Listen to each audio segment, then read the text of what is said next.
Señora, continuamos nosotros aquí. Recordamos nuestra cuenta en YouTube, Miosotis Grullón es nuestra cuenta. Recuerden suscribirse.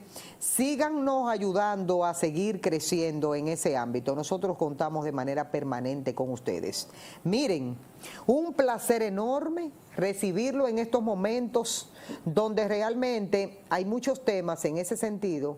Cuando se habla de la medicina forense en la República Dominicana, y nosotros hemos querido hacer contacto con el doctor Sergio Sarita Valdés para que comparta con nosotros un sinnúmero de inquietudes que tenemos como medio de comunicación y que es justo y necesario aprovechar este momento para poder hacerlo y compartir con él. Doctor, un placer enorme el hecho de que usted haya podido sacar un momentito de su agenda para compartir con nosotros. El mayor de los placeres es mío.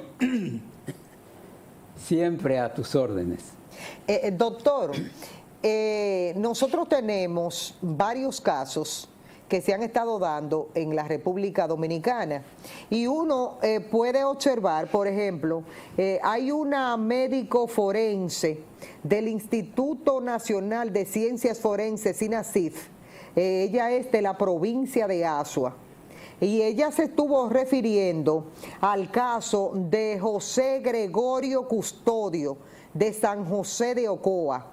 Entonces ella dice que los golpes que él presentaba, que presentaba el fallecido, no le podían causar la muerte.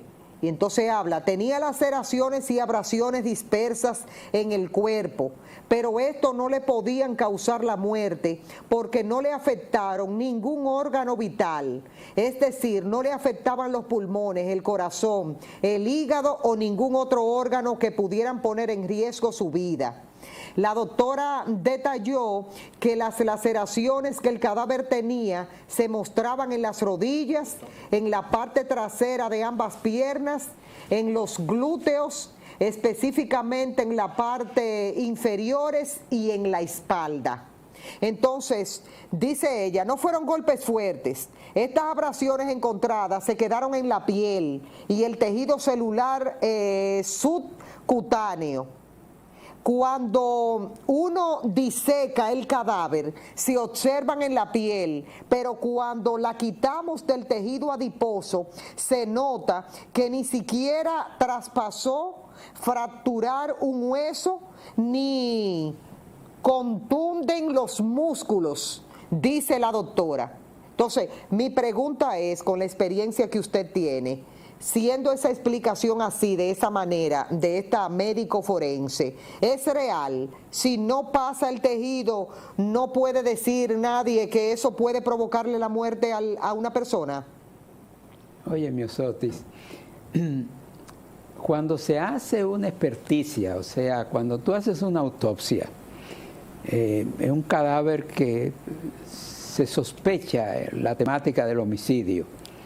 La primera regla es, la autopsia debe ser completa, porque suscribir la autopsia a sencillamente el daño físico es un error. Es un error. Tú tienes que tomar en consideración otro tipo de daño que no es solamente el físico. Por ejemplo, yo puedo solamente tocarte con las uñas a ti, pero si yo te doy una sobredosis, si yo te enveneno, tú te mueres y es un homicidio porque yo te puse una sustancia, te inyecté, te obligué a tomar y te intoxiqué. O sea, hay lo que se llaman las muertes químicas, pero también existe otro tipo de muerte en la que tú no tienes que dejarle ninguna marca. Si tú logras interrumpir la vía respiratoria, entiéndase, si tú le tapas la boca y la nariz a una persona, tú la vas a asfixiar y la persona se va a morir y no tiene ni un rasguño. ¿Tú ves? Entonces hay que hacer la autopsia completa, y con la autopsia completa tú entiéndase química sanguínea, toxicología, estudio de los órganos y tejidos nobles para ver en el microscopio cosas que los ojos no pueden ver. Por ejemplo, doctor, para que la gente que nos esté mirando vaya consono con esto, dice ella que observó hallazgos y características para una muerte cardíaca. Sí, mira, pero para yo determinar eso, no tengo que encontrar alguna deficiencia cardíaca que tenga el paciente. sí, fíjate, lo primero es que no te menciona para nada en ese informe que se da los cambios anatomopatológicos microscópicos. Es decir, no hay estudio microscópico todavía. Entonces la autopsia no está completa. ¿Qué significa estudio microscópico, doctor? Que tú tienes que sacar secciones de corazón, secciones de cerebro, secciones de pulmones, procesarla y luego verla en el microscopio, porque son lesiones que no siempre se ven a simple vista, por eso hay que usar el microscopio. De ahí que yo vuelvo a decir, la autopsia debe ser completa, significa, tiene que tener estudio toxicológico, tiene que tener estudio anatomopatológico microscópico, que todavía en lo que se menciona ahí no se han hecho. Por tanto, la autopsia no está completa, y puesto que la autopsia no está completa, tú no puedes sacar conclusiones todavía, está en estudio. Un ministerio público no debería exigir una autopsia completa, si tiene conocimiento, porque si no tiene conocimiento, ve eso y ya lo concluyó. Pero fíjate que nosotros que fundamos la escuela donde se forman los médicos forenses, lo primero que enseñamos es que las autopsias médico-legales son completas. No es que la familia dice, no me le abran el cráneo, no me le abran el pecho.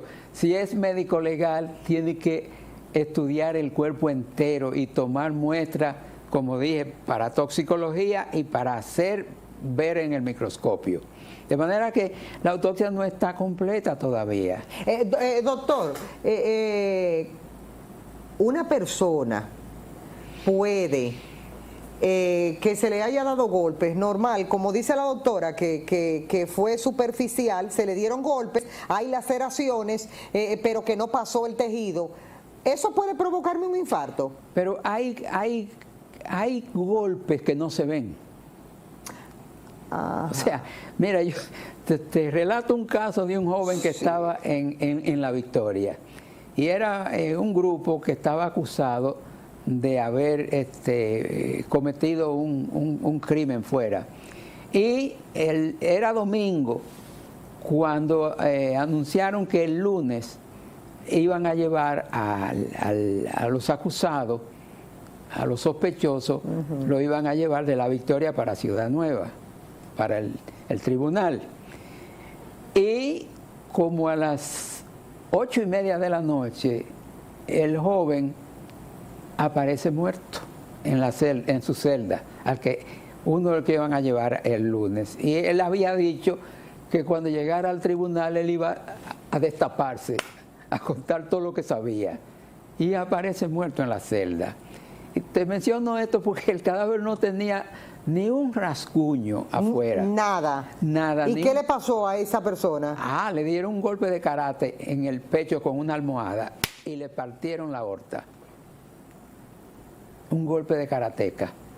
Un golpe de karateca. Seguro, un golpe seco, como dicen. Un golpe seco, sí, en el pecho. En el pecho, y le separó el corazón de la aorta. Un golpe seco, y no tenía ninguna evidencia de ningún... Ni se veía en el pecho. En lo absoluto, Miosotti, en lo absoluto. Fue después que nosotros abrimos todo el tórax y empezamos a inspeccionar, que vimos la aorta separada del corazón. Y entonces... ¿En qué año ocurrió eso, doctor? Eso... Más o menos, que usted se acuerde. Sí, eso fue por los 90. Los 90. ¿Y eso pasó en La Victoria? Sí. Ay, Virgen de la Altagracia. Esa autopsia la hicimos Entonces, como nosotros. quien dice, las autoridades llamaron y dijeron, se puso malo el hombre y se murió. Ajá, porque así siempre. Pero anterior a eso, miren, en la década de los 80, yo recuerdo que estábamos nosotros en una excursión para Pico Duarte. Y en ese entonces, quien era jefe de la policía nos mandó a llamar para bajar de Pico Duarte, porque había un sindicalista del movimiento que se llamaba Citracode, el sindicato de la Corporación Dominicana de Electricidad. Es el que se crearon en los tiempos de Balaguer. Correctamente. Sí, Ramón Pérez Martínez Macorís, sí, que lo buscaron para que acabara con el sindicato. Exactamente. Entonces este joven sindicalista lo tenían preso en la cárcel del Palacio de la Policía y aparece muerto en la celda. Y pues, bueno, como murió en una celda, la ley dice que hay que hacerle autopsia. Y yo recuerdo que el jefe de la policía dice, están diciendo disparate por ahí, yo queremos que se haga una autopsia. Entonces, cuando nosotros hicimos la autopsia, resulta que el joven tenía una fractura en la base del cráneo, por dentro, ¿no? Por dentro. Y cuando dijimos, hemos encontrado una fractura de la base del cráneo, entonces el jefe de la policía, sí, él se estaba dando cabezazo contra la pared, intranquilo, dentro de la celda. Y yo le dije al jefe de la policía, mire, la cara está hecha de una forma tal que si usted se da con la cara en una pared, se rompe la frente y la nariz. Pero este no tenía la nariz rota ni la frente. Este es un golpe muy, muy certero que le rompió la base del cráneo. Y la reacción del jefe de la policía dice, entonces fui yo que lo maté. Y no estamos diciendo eso.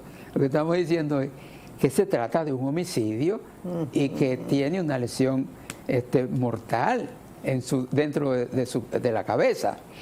Y así tú siempre encuentras situaciones donde aparentemente no hay nada, pero cuando tú navegas en las profundidades, por eso hemos dicho siempre, los cadáveres no mienten.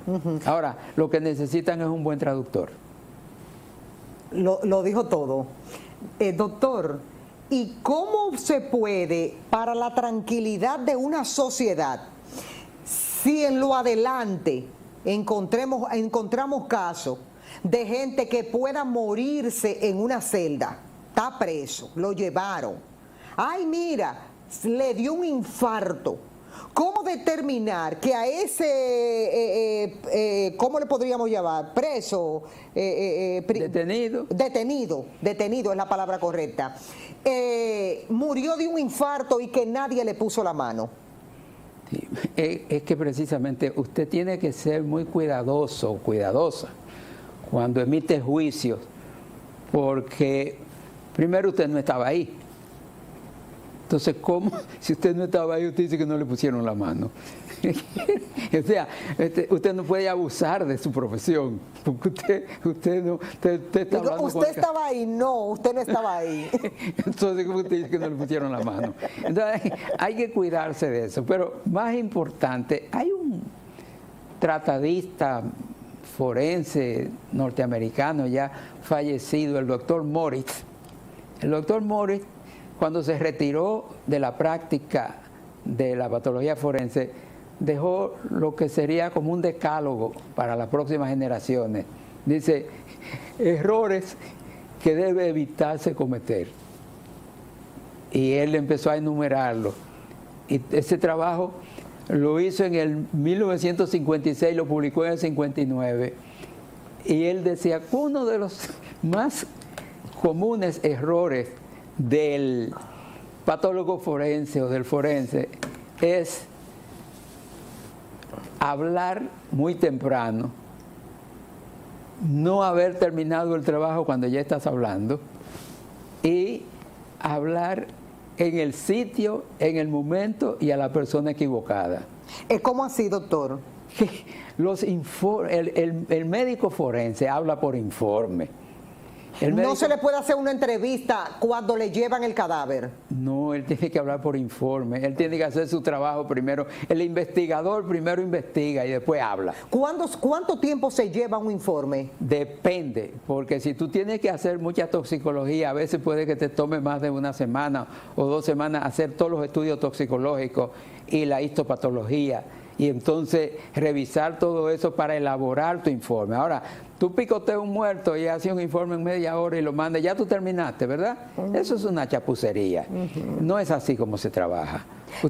Tenemos muchas quejas de gente que han tenido inconvenientes, le mandan el cadáver para el INASIF y se están quejando respecto al tiempo que se dura. ¿Cuánto realmente es el tiempo prudente para hacer un informe acabado? Eso va a depender de si tú cuentas o no con los, digamos, los aparatos y los técnicos para que te trabajen, porque si tú sacaste tejido para secciones microscópicas y no tiene un técnico para que te lo procese, si te lo procesa un técnico, digamos, en una semana tú deberías tener un informe acabado. Ahora, tú no tienes toxicología, tienes que mandarla afuera. ¿Fuera del país? Muchas veces tienes que mandarla fuera del país porque no cuenta con los instrumentos probatorios de mucha exactitud, y entonces tú tienes que mandar la muestra afuera porque tú no la puedes hacer. Aquí hay pocas instituciones, por ejemplo, que tienen un aparato que hace lo que se llama la cromatografía de gas con espectrofotometría. Esos aparatos, yo creo que Aduana tiene uno, pero ¿Para qué sirve ese aparato? Para detectar sustancias, medicamentos, droga, en ínfimas cantidades, aparecen en ese estudio todas las sustancias que están en la sangre, en la orina, en los tejidos, y tú puedes decir, mira, esa persona hace tanto tiempo tomó esto, o hizo esto, hizo aquello, y te da un esquema completo de cuánta sustancia habían dentro de ese cadáver. Entonces eso, a veces tú tienes que mandarlo fuera a estudiar, porque no cuenta con la tecnología en tu laboratorio. ¿Un golpe me puede provocar a mí que me dé después luego un infarto? Lógico, hay lo que se llama la muerte cordis. Mira, yo te puedo llenar de anécdotas de casos. Estaban unos muchachos jugando, jóvenes, y entonces estaban como practicando boxeo. Y uno le tiró un puñetazo por delante en el pecho al otro, pero imagínate un jovencito de 15 años, le da a otro, pero le da en el pecho con la mano enguantada. El otro cayó y no se paró, se cayó muerto. Entonces eso es una muerte por un golpe seco en el corazón que produce una arritmia y la persona puede caerse muerta y tú no encuentras nada en el cadáver, pero la persona está muerta y sí hay testigos de que esa persona estaba en un altercado con el otro y el otro le tiró un puñetazo en el pecho por delante y el tipo se cayó muerto. Que puede ocurrir pero que se den hechos de esa naturaleza, no haya testigos y creen él se puso malo y se murió. Correcto. Entonces fíjate tú que la vida es una cosa tan frágil que a veces de cuestiones que tú dices, pero ven acá, ¿y cómo fue que esa persona se cayó muerta tan fácil? Y quizás tenía alguna condición previa y lo que necesitaba era algo muy simple como para que se desequilibrara y se muriera. Yo insisto mucho en que el médico forense, el patólogo forense, hagan su informe con el tiempo que sea necesario, entreguen su informe a las autoridades correspondientes y luego de que se ha hecho eso, entonces pudieran, si el caso lo demanda, la sociedad lo demanda, hacer de conocimiento, que yo creo que es el Ministerio Público que debe poner en conocimiento al público sobre los resultados de un experticio. La última vez, doctor, que usted se enterara de cómo estamos nosotros en el Instituto Nacional de Ciencias Forenses INASIF, podríamos decir que en la República Dominicana contamos con los técnicos en esa área, con los que amerita el instituto. ¿Y cómo estamos nosotros en cuanto a aparatos se refiere? Mira, es penoso porque no se trata de un problema de hoy, ni de ayer, es de antes de ayer.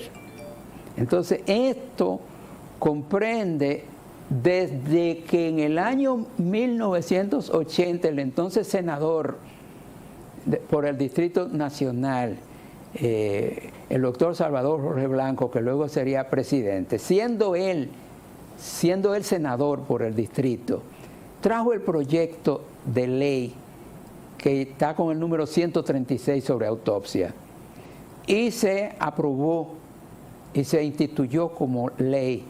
Entonces, en ese momento hay una ley que hace obligatoria la práctica de la autopsia, pero no estaban los técnicos ni los médicos que la pudieran hacer. Entonces era una ley que estaba en el aire, porque estaba escrito, pero tú no tenías cómo ejecutarla, cómo implementarla. Y ahí fue que nosotros empezamos los trabajos para crear los recursos humanos a través de una institución que formara médicos y patólogos forenses en el país. Empezamos en el 82. Mira que la ley está en el 80. Sí. Bueno, y no es hasta el 89 que una lucha con lo que entonces era la Asociación Médica Dominicana, hoy Colegio Médico Dominicano, pudimos que el doctor Balaguer en el 88-89 promulgar un decreto creando el Instituto Nacional de Patología Forense. Fue por decreto, no fue por ley, por decreto. Y a partir de ahí dejamos, digamos, de hacer las autopsias que hacíamos en los montes y en los cementerios. De esa fecha acá, nosotros hemos abogado porque se tenga un Instituto Nacional de Patología Forense con sucursales repartidas en las mayores comunes cabeceras del país. Mira, ha sido una lucha de hablarle a sordos. Y tengo que decirlo porque tú me vas a decir, bueno, pero doctor, ¿y dónde estaba usted en el 96? Y en el 96 yo estaba en el Ministerio de Salud luchando con un gobierno supuestamente favorable. Y no se hizo eso. Y vino el 2000 y no se hizo. Y vino el 2004 y no se hizo. Y vino el 2008 y no se hizo. Y vino el 2012 y no se hizo. Y vino el 2016 y no se hizo. Y se fue el 2020 y no se ha hecho todavía. Entonces, ¿qué es lo que tú tienes? Un sitio en el cementerio, aquí, y en otro cementerio en Santiago, donde se llevan los cadáveres, que en este momento se están pudriendo, porque ni siquiera hay manera de mantenerlo en refrigeración y que no se pudran. Entonces, una funeraria lleva un cadáver hoy y a los 4 días, si no le han hecho autopsia, se está pudriendo ya. Entonces, una situación calamitosa que no es de ahora. Óyeme bien, que no es de ahora. Venimos arrastrando, como se dice, aquellos polvos nos siguen trayendo todos estos lodos que estamos viviendo. ¿Por qué? Porque no se consideran la ciencia forense, la patología forense, la medicina forense como una necesidad social, jurídica.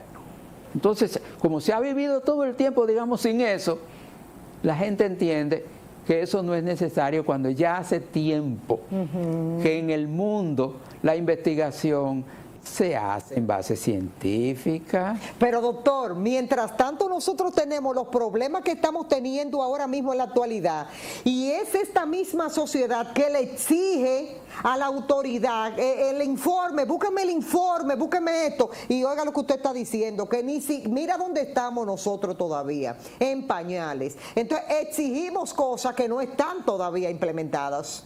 Así es. No puede ser. Es decir, ¿cómo nosotros queremos tener reformas cuando realmente no hemos comenzado? Es decir, ¿qué es lo que vamos a reformar si tenemos que comenzar desde abajo y no lo tenemos?